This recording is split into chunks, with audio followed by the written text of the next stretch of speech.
Om Swastiastu. Perkenalkan, saya Iwan Martama dengan NIM 193041009 dari kelas 4A Pendidikan Biologi.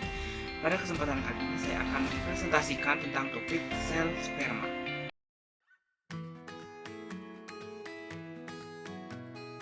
Secara umum, spermatozoa dibentuk di dalam tubulus seminiferus yang terdapat di dalam testis.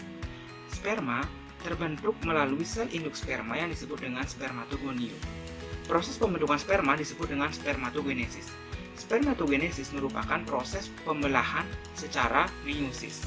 Setelah proses meiosis 2 berakhir, maka muncullah spermatid.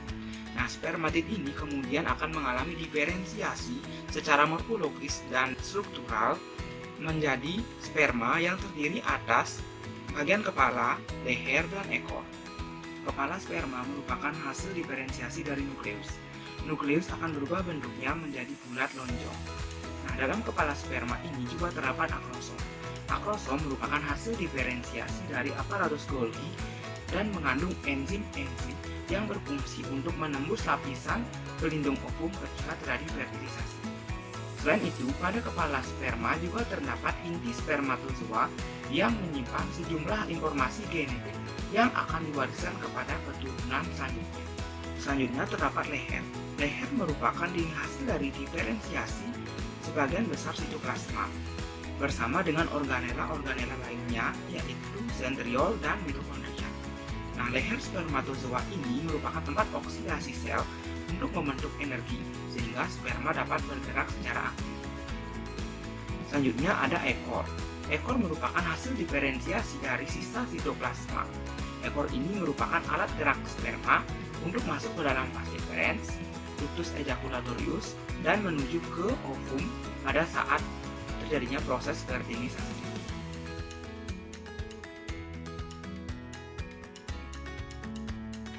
Selanjutnya perbandingan antara sel sperma. Di sini kita akan bandingkan sel sperma manusia dengan sel sperma unggas, yaitu ayam. Nah, di sini sudah ada sel sperma dari manusia.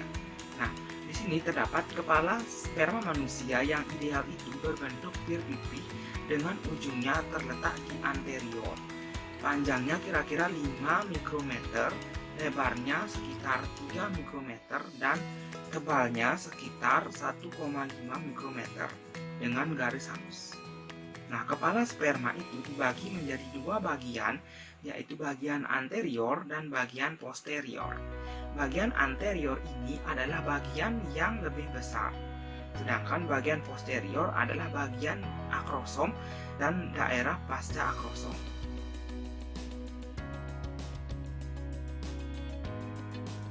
Selanjutnya, leher sperma manusia terdiri dari protein kaku dalam bentuk sebuah struktur kapitelum yang secara distal memunculkan kolom lurik yang merupakan sentriol proksimal.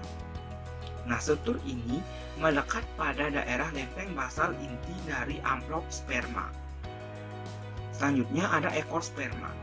Ekor sperma dibangun di atas mikrotubulus 9+2 yang khas. Nah, struktur mikrotubulus 9+2 ini tersusun oleh ratusan protein terkait mikrotubulus dan protein motorik. Beberapa di antaranya membentuk struktur helix di dalam lumen mikrotubulus yang telah didalilkan terlibat dalam mengendalikan arah renang dari spermatozoa.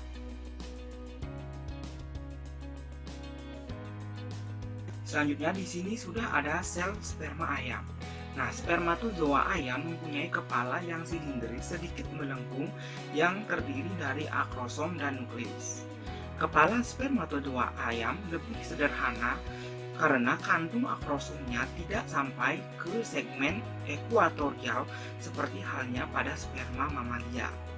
Kepala spermatozoa ayam memiliki panjang sekitar 12,766 mikrometer, akrosom dengan panjang 1,911 mikrometer, dan nukleus dengan panjang 10,850 mikrometer.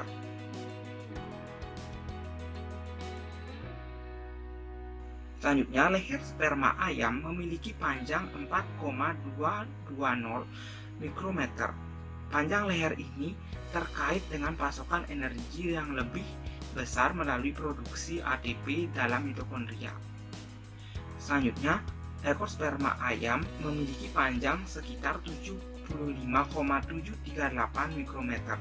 Ekor ini berfungsi sebagai alat gerak dari spermatozoa ayam.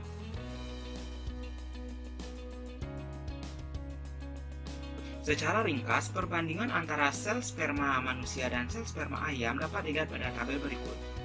Nah, kita lihat dari struktur pertama, itu dari struktur kepala. Sel sperma manusia, struktur kepalanya berbentuk pir pipih, sedangkan sel sperma ayam itu kepalanya berbentuk silindris dengan sedikit melengkung. Kemudian kita lihat dari struktur lehernya atau middle piece, sel sperma manusia itu pendek dan sel sperma ayam juga pendek.